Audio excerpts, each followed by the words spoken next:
अस्सलाम वालेकुम व्यूअर्स, और दूसरे टीम की जाने से तमाम अहले इस्लाम को रमज़ान शरीफ की बहुत बहुत मुबारक हो। और चलिए आज की वीडियो को शुरू कर लेते हैं और जान लेते हैं कि आज का नाम क्या है और इसकी तफसीलात क्या है। अस्सलाम वालेकुम मेरे प्यारे व्यूअर्स, आज का नाम है मदीहा। इंग्लिश में इसके स्पेलिंग बनते हैं MADIHA। जिन्स लड़की है, ज़बान है अरबी और इसका मज़हब है मुस्लिम। मायनी है तारीफ, सना, सिफ्त करने वाली, मदाहत करने वाली। मदीहा नाम का शुमार लड़कियों के नामों में होता है।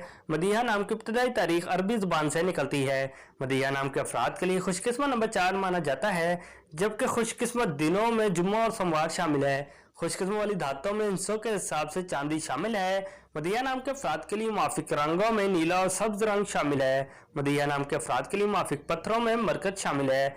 मदीहा नाम में 6 हरूफ हैं और ये एक लफ्ज बनता है। अपने नाम का मीनिंग जानने के लिए कमेंट बॉक्स में लिखिए, चैनल को सब्सक्राइब कीजिए, वीडियो को लाइक और शेयर कीजिए। Thanks for watching.